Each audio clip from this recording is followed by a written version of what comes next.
Hey, what's up everyone? This is Zarina, your Upland neighbor, bringing you the floor today, March 30th in all Upland cities. But before we talk about the floor, let's talk about factories. I did have a request from a viewer out there to do a little bit on factories. So I'm just going to give you a little bit of information that I think might help. What I don't have for you that you do want to check out is the size that factories take.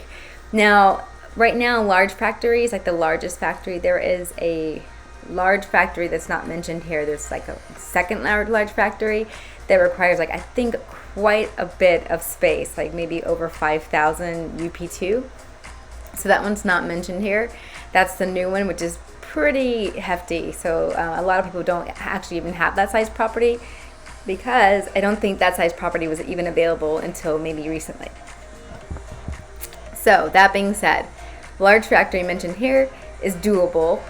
If you have like around 3,000 UP2 and it's shaped right, you should be able to fit that plus your inventory. So here's the thing: when you get a factory, you do want to have space, because some of these things require space for you to hold certain things, but you also need a showroom to like get things out, because you can't keep it there forever, I guess. So factories come in different shapes and sizes.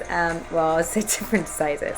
We have our small, medium, and our large. There are two different small factories, and you can see which you have to designate your factory for a certain type, whatever you decide you're going to pick to sell. For example, if you decide you're going to be a block explorer factory, not that they have those yet actually, let's just go with ornaments, right? So if you're an ornament person versus like map assets, then that's what you have to strictly be for. So if you decide you want to be an ornament factory, which I think is kind of cool, you will then be an ornament factory.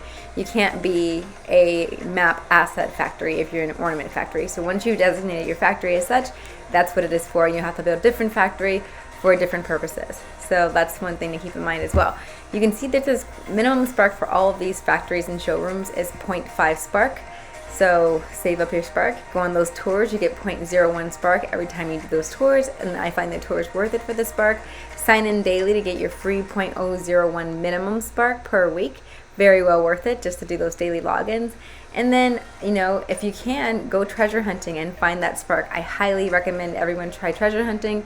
Rutherford is a really great place to, I think, learn and keep and just do well, and it's very relaxing. It's no stress type of treasure hunting city. You can find sins along the way.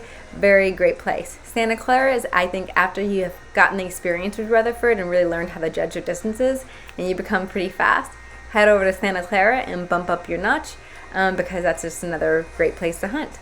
So the max stake is there in case you ever want to rent out a spark and you're figuring out how much it's going to cost. That's about how much, or if you're just getting people to stake, that's where the max is. So how many hours it'll take to get your factory built, that's there in the yellow. And you can see these take quite a few hours for the larger ones, like the larger factory and larger showrooms. Larger factories can take over a year if you're staking the minimum. So you really do need to probably have a good amount of spark if you want to build a factory. All right, that's enough on factories, but if you want to learn more, you can check out Upland Guide. Upland-guide.com, I think, is his website.